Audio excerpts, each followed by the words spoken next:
Kepala Desa Kohot Arsin tidak memenuhi panggilan Polri terkait kasus dugaan pemalsuan surat izin di lahan Pagar Laut Tangerang. Arsin dikabarkan tidak penuhi panggilan klarifikasi dikarenakan undangan dari Polri disebut bersifat tidak mandatori. Jadi kepada desa kami sudah memanggil tapi belum hadir.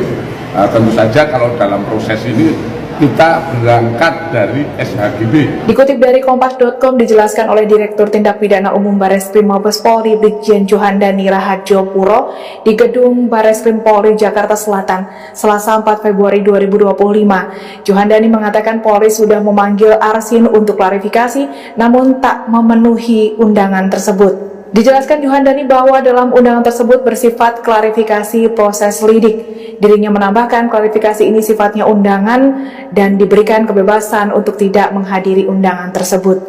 Meski demikian, Bareskrim dalam kasus ini telah menemukan dugaan tindak pidana kasus pemalsuan surat dan atau pemalsuan akta otentik. Dirinya menambahkan saat ini penyidik telah menerima 10 perizinan dari total surat yang diterima, 263 dokumen berupa surat hak milik SHM dan surat hak guna bangunan SHGB sebagai dasar penyelidikan. Ditambahkannya dalam kasus ini penyidik juga akan memeriksa berkas warkah yang ada di laboratorium forensik untuk melakukan pelacakan pemalsuan yang ada. Sebagai informasi, Kepala Desa Kohot Arsin sempat berdebat dengan Menteri Agraria dan Tata Ruang Kepala Badan Pertanahan Nasional ATR BPN Nusron Wahid mengenai status lahan yang dulunya merupakan daratan yang saat ini kerap disebut dalam kontroversi terkait kasus pagar laut di wilayahnya. Jadi kepada seluruh rakyat Indonesia, kami hanya akan menerangkan sedikit. Ini adalah potret bangsa kita dan mereka ini adalah rakyat. Kira-kira bangsa Indonesia yang notabene adalah bangsa yang kaya raya, jamrut katulistiwa, di mana Indonesia mempunyai banyak kekayaan alam yang berlimpah. Ada emas, boksit, batu bara, dan sawit, kekayaan alam lautnya, tembaga, dan yang lainnya. Mungkin saya juga nggak bisa menghafal kekayaan-kekayaan alam itu. Tapi apakah rakyatnya akan selalu terus begini? Silakan dilihat sendiri. Pemirsa, terima kasih. Assalamualaikum warahmatullahi wabarakatuh. Pagar tersebut kami cek di KKP tidak ada TKKPR-nya, jadi perizinannya tidak ada.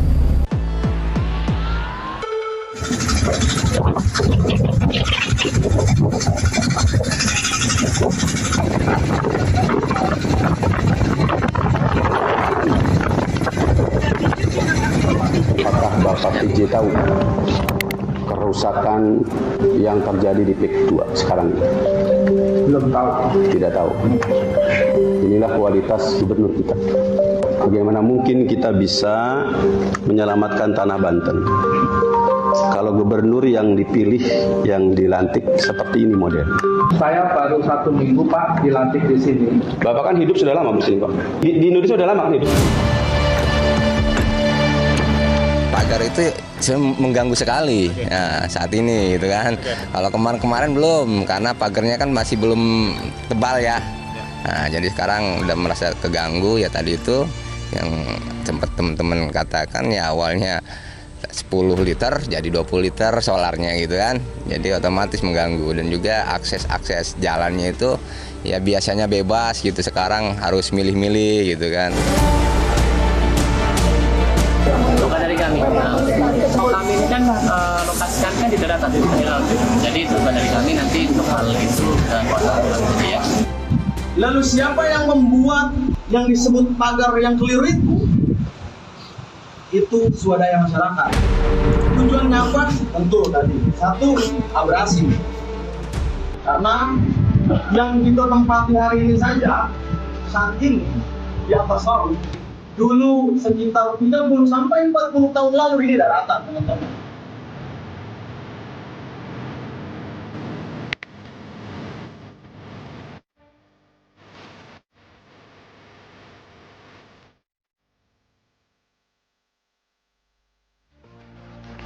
Selamat malam pemirsa, ini menghebohkan kita semua, pagar misterius. Kenapa kami menyebutnya dengan diksi misterius? Karena sampai sekarang masih simpang siur meskipun ada pihak yang mengaku memasang pagar bambu setinggi 6 meter dan yang fantastis adalah luasnya.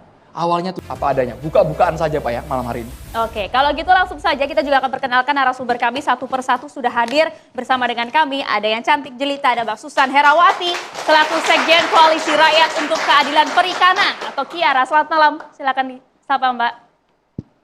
Selamat malam kawan-kawan semua, terima kasih sudah dihadirkan di sini. Kita juga ingin dengar nanti dari sudut pandang Kiara seperti apa Mbak Susan, dan juga sudah hadir bersama dengan kami. Ini ada Pak M. Ihsan Tanjung, tim MUI Pusat Tabayun dan Advokasi Masyarakat Tangerang. Assalamualaikum Pak. Assalamualaikum warahmatullahi wabarakatuh. Waalaikumsalam warahmatullahi wabarakatuh. Selamat malam semuanya. Baik, selamat malam Pak, karena masyarakat pasti bertanya, kok ada MUI ya bahas pagar laut? Nanti dijawab Pak, ditahan dulu Pak ya. Nanti dijawab ya. Nanti kita berikan waktu. Kami hadirkan pula Kepala Ombudsman RI Provinsi Banten, Bapak Fadli Afriyadi. Assalamualaikum, selamat malam. Assalamualaikum warahmatullahi wabarakatuh. Selamat malam buat semuanya. Baik, terima kasih banyak Pak Fadli. Kami juga menghadirkan Ketua Umum BKN, Gus Rofi Muklis. Rofi Muklis. Selamat malam, Assalamualaikum adik-adik mahasiswa, mahasiswi Jatiwaringin ya, swing. Betul, dan bapak-bapak nelayan, mudah-mudahan kehadiran jenengan bisa menjalin silaturahmi. Terima kasih. Terima kasih banyak Pak Rofi Muklis. Kami juga menghadirkan ada pengamat sosial dan budayawan, Mas Irfan Wesi. Assalamualaikum warahmatullahi wabarakatuh. Moga acara ini bisa membantu untuk national character building, membangun karakter bangsa. Amin. Mantap, betul Pak. Kita tunggu Harapan Pak ya. kita. Kami juga menghadirkan ini yang jadi sorotan juga. Karena yang kami kaget loh Mas, yang pasang badan. Yang tiba-tiba muncul di tengah viral, di tengah ribut-ribut masyarakat. Kami yang ngaku, kami yang masang atas nama Sandi Marta Praja, koordinator JRP.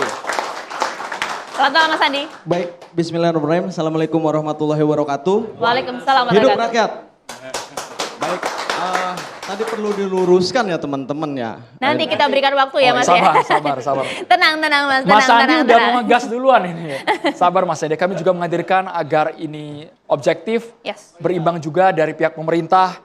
Ada staf khusus Menteri Kelautan dan juga Perikanan, Bapak Doni Ismanto Darwin, semoga bisa bergabung segera dengan kami.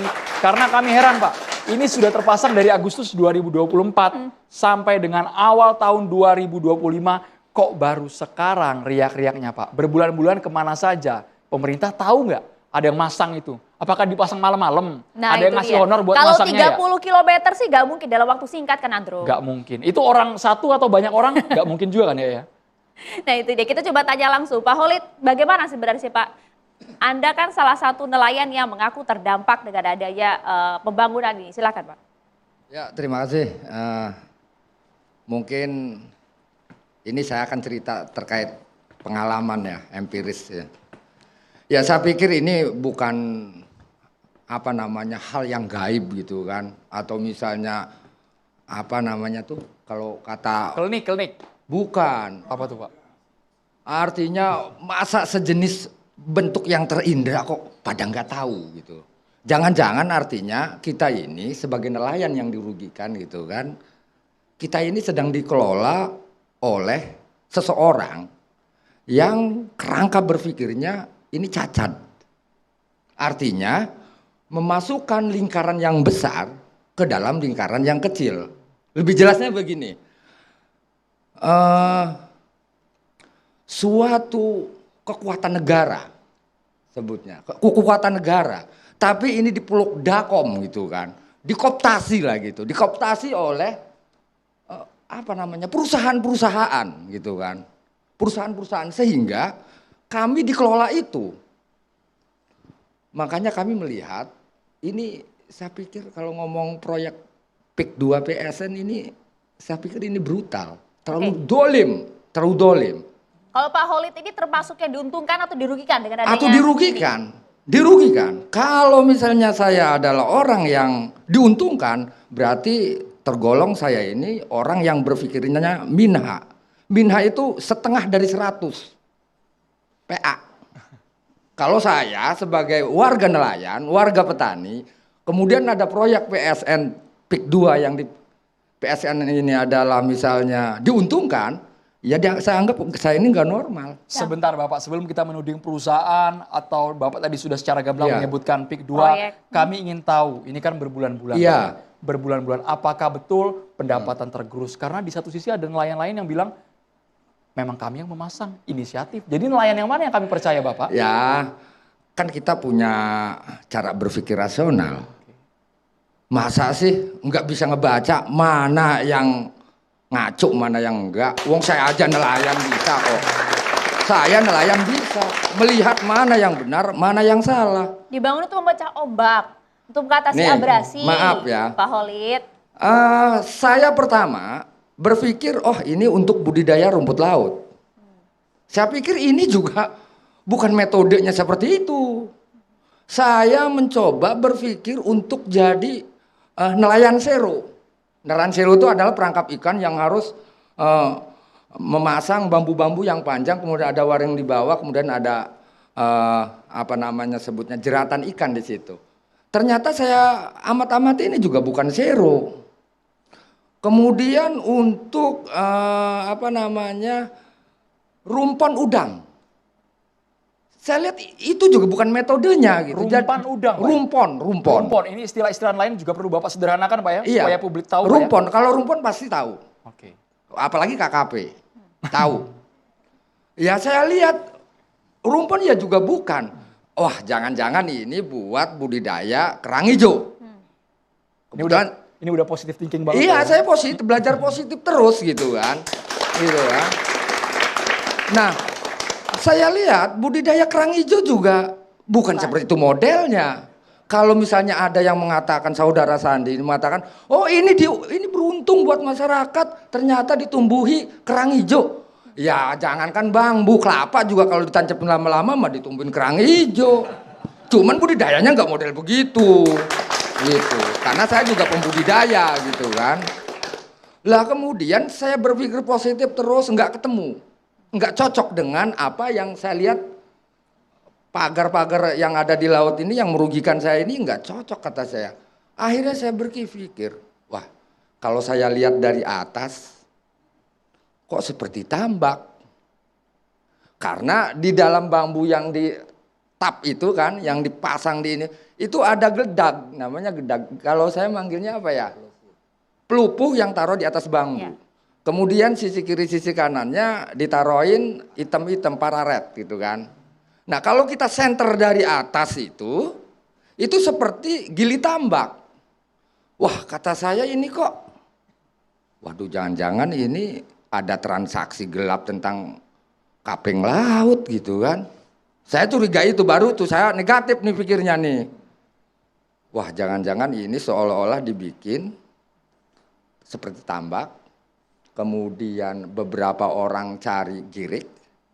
Dibeli girik itu dengan harga murah. Diganti nama saya anggaplah kan gitu. Kemudian udah saya siapkan di BPN. Gitu, jangan-jangan ini mah dugaan. Dugaan ya Pak Olid. Dugaan. Kita boleh ke Pak Heru setiap Ya, hari yang gitu. melaut di sana, yang mencari ikan di sana, Pak Olid dan juga Pak Heru, kita boleh bergantian ke Pak Heru.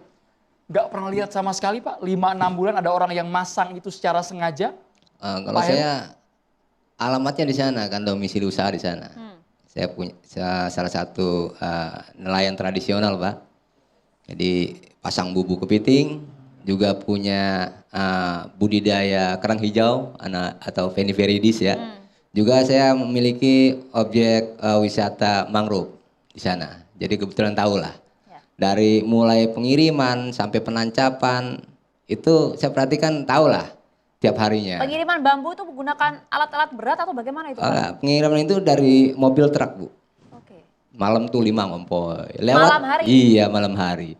Lewatnya juga dari rumah saya. Iya. Tapi gitu. Bapak nggak diajak kan? Enggak. Pernah ada ajakan. Ngajaknya gimana? Dikasih uang, satu bambu berapa? Maksudnya ngajaknya untuk kerja, karena saya punya kapal perahu buat masang bubu gitu.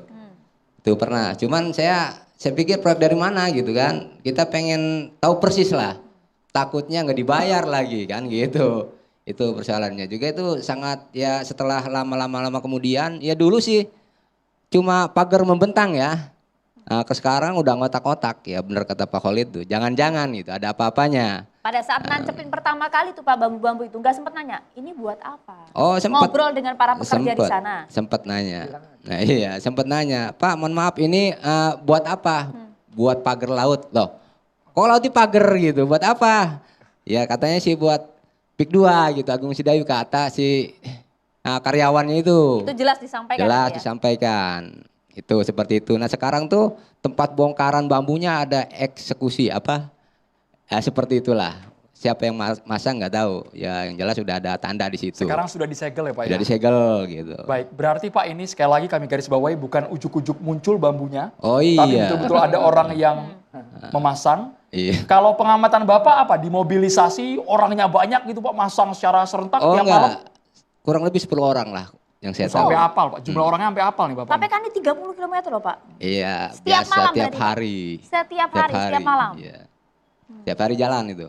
Bapak sempat nanya upahnya berapa mereka masang? Kalau upah itu ada yang harian, ada yang borongan yang saya tahu. Yang harian berapa Pak? Yang harian itu kurang lebih 100-an lah kurang lebih. 100. Yang bulanan, yang borongan. Kali 10 orang. Kalau yang borongan katanya per meter persegi katanya gitu. Tapi upahnya kalau yang borongan saya belum paham tuh seperti apa. Tapi sejujurnya yang kami miris kenapa baru sekarang ya Pak ya teriak. Waktu awal-awal masang kok semuanya diam saja. Bahasa anak sekarang dokem aja Pak. Iya pura-pura namanya. Pura-pura dalam perahu. Bukannya nggak tahu pura-pura. Nggak sempat menanyakan Pak kepada pihak berwenang setempat atau kemudian melaporkan keresahan ini menghambat aktivitas Pak Heru, Pak Khalid dan juga teman-teman di sana. Ya, ya saya juga pernah menanyakan pada RT, pada Kades. Ya itu proyek ya kan strategis nasional. Kebijakannya bukan pada saya tapi pusat. Nah seperti itu. Begitu. Iya jawabnya. Ya kita diam aja. Oh begitu. Ya ternyata kan ada teman-teman yang lain. Ya ada opsi-opsinya kan. Ya gimana-gimana juga. Ya saya salah satu pembudidaya kerang hijau, tahu persis kalau memang budidaya kerang hijau bukan seperti itu. Kalau memang buat untuk budidaya kepiting atau udang atau ada polanya masing-masing. Misalkan ada bagan, ada sero, ya kan. Ada tapi Pak kalau tengah. berurusan dengan perut, mohon maaf ya Pak, kalau berurusan dengan perut, dengan ekonomi, dengan keuangan kan harusnya teriak Pak. Kalau memang pendapatannya tergerus dari Pak Heru, Pak Khalid merasa betul-betul pendapatannya menurun drastis Pak. Ya semenjak ada itu? Iya jelas. Ya makanya kan gini, saya menunggu kedaulatan negara ini untuk bersikap.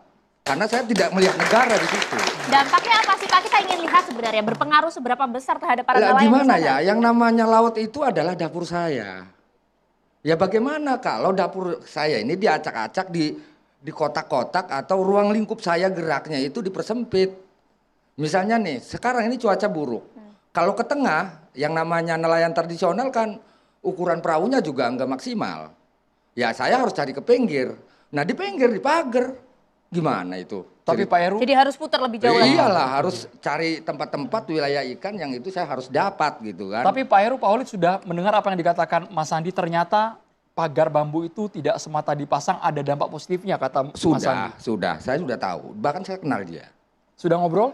Ya seharusnya nggak usah nama JRP. Jaringan Rakyat Pantura. Rakyat Pantura. Kenapa nggak KPB aja dari awal gitu? Apa itu KPB itu apa Pak? KPB itu konsolidasi pemuda Banten. Persis samanya seperti itu pemikirannya. Karena ini jauh, namanya nggak begitu dekat dengan Pantai Utara, digantilah Pantai Utara. Saya paham dia siapa. Saya paham. Di sebelah saya Dan saat ini sudah ada Pak Khalid yang merupakan nelayan desa Singarajan, Serang. Pak Khalid, terima kasih atas waktunya sekali lagi untuk kami. Sekedar mengingatkan saja bahwa di minggu lalu kita sempat ketemu begitu ya dengan Pak Khalid juga. Pada saat itu kondisi pagar laut ini belum dibongkar begitu dan ada keinginan yang kuat saya lihat di situ dari nelayan-nelayan diwakili oleh Pak Khalid juga untuk membongkar. Nah, kita ketahui Pak pada hari Sabtu minggu lalu, kemudian dilanjutkan di hari Rabu pekan ini sudah ada upaya pembongkaran.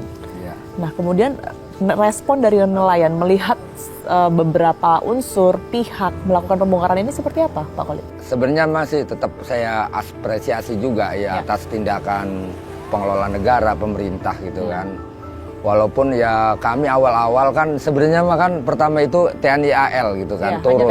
TNI AL. Ya ngapain juga, orang ruangnya adalah KKP, kok KKP justru malah keberatan karena alasan misalnya ini untuk barang bukti segala macam gitu kan. Karena masih proses investigasi pada saat proses itu. investigasi, saya pikir investigasi seperti apa, semuanya udah terang benderang gitu kan, semuanya udah terbuka, siapa pelakunya udah tahu. Saya pikir data-data juga ya udah kepegang gitu kan. Cuman kan kami sebagai nelayan di sini nggak hanya cukup hanya euforia ketika pagar dicabutin selesai. Pelakunya nih ya harus Yang belum terungkap hingga hari ini ya Pak ya sebenarnya? Ya harus terungkap dong, masa nggak terungkap? Itu dia, sampai hari ini sudah ada setidaknya 2 PT yang kemudian disebutkan. Tetapi siapa yang kemudian ini bertanggung jawab atas kesalahan secara keseluruhan ini kan masih belum. Nah, kalau ngomong misalnya ini belum ditemukan, ya saya pikir rada ketawa sedikit lah gitu. Iya, nah maksudnya Menurut Anda apa yang membuat pemerintah ya dalam hal ini membutuhkan waktu begitu untuk kemudian ini menginvestigasi lebih lanjut, sementara kalau dari keterangan Pak Khalid tadi dan juga teman-teman nelayan sudah tahu betul siapa sebenarnya pihak yang harus bertanggung jawab? Ya artinya kalau misalnya sesuatu yang sudah terang benderang gitu kan, yang semuanya sudah terungkap, si A si B-nya pelakunya, lalu kemudian diulur-ulur, ya maaf ini dugaan misalnya dibikin rumit lah, dibikin susah, seolah-olah belum ketemu segala macam. Saya pikir ini jangan-jangan artinya mereka bukan justru sedang menjalankan atau melakukan sesuatu hal yang serius untuk kebaikan rakyatnya di Indonesia, malah justru ini kadang-kadang bisa jadi sedang dimainkan oleh korporasi itu gitu. Cuman ini juga nggak boleh juga hanya dibatalkan ke wilayah Kohodnya aja, karena kami melihat ini bukan hanya desa Kohod doang, tapi juga beberapa desa yang mempunyai bantaran pantai yang ada di Tangerang sampai Kabupaten Serang itu terjadi seperti itu. Nah, kalau di daerah Serang bedanya belum dipagar-pagar gitu. Kalau Tangerang udah dipagar-pagar sehingga mencuat, ini menjadi isu besar gitu. Kemudian di situ terjadilah ternyata ada transaksi laut gitu. Itu yang kemudian minta disegerakan untuk dibuka begitu ya? Dibuka dong, harus terang benderang gitu. Apa setelah ini yang kemudian ini ingin Anda perjuangkan bersama dengan teman-teman nelayan melihat secara aksi sebenarnya sudah jalan ya, pagar laut ini sudah mulai dibongkar, kemudian juga akan ada sanksi yang akan dijatuhkan kepada pihak-pihak yang tadinya tidak bertanggung jawab. Apa yang Anda lakukan setelah ini, Pak Khalid? Ya alat negara nih, alat-alatnya ini harus dibersihkan. Harus dibersihkan dari penyakit-penyakit itu, dari parasit-parasit yang ada di dalam tubuh negara ini. Udahlah, sudahi. Negara ini negara besar. Kalau saya pernah ngobrol saya dengan seorang profesor namanya Artinya mereka-mereka yang menjabat? Ya, mereka-mereka yang menjabat. Harus dibersihkan dari kepentingan-kepentingan pribadinya, suap, menyuap, korupsi, segala macam. Tolonglah udah, sudahi. Ini bukan zamannya lagi, hidup sementara lah gitu kan. Kasihan rakyat banyak kan. Anda ingin melakukan penuntutan juga mungkin? Ya harus lah. Harus itu Mbak. Karena rakyat adalah pemegang asli kedaulatan negara itu rakyat. Harus nurut sama rakyat. Kalau nggak nurut ya tadi itu saya bilang. Lagi-lagi saya bilang, bahaya kalau rakyat sudah marah. Terima kasih sekali lagi untuk waktunya. Pak Khalid sehat selalu. Kita temukan fakta selanjutnya.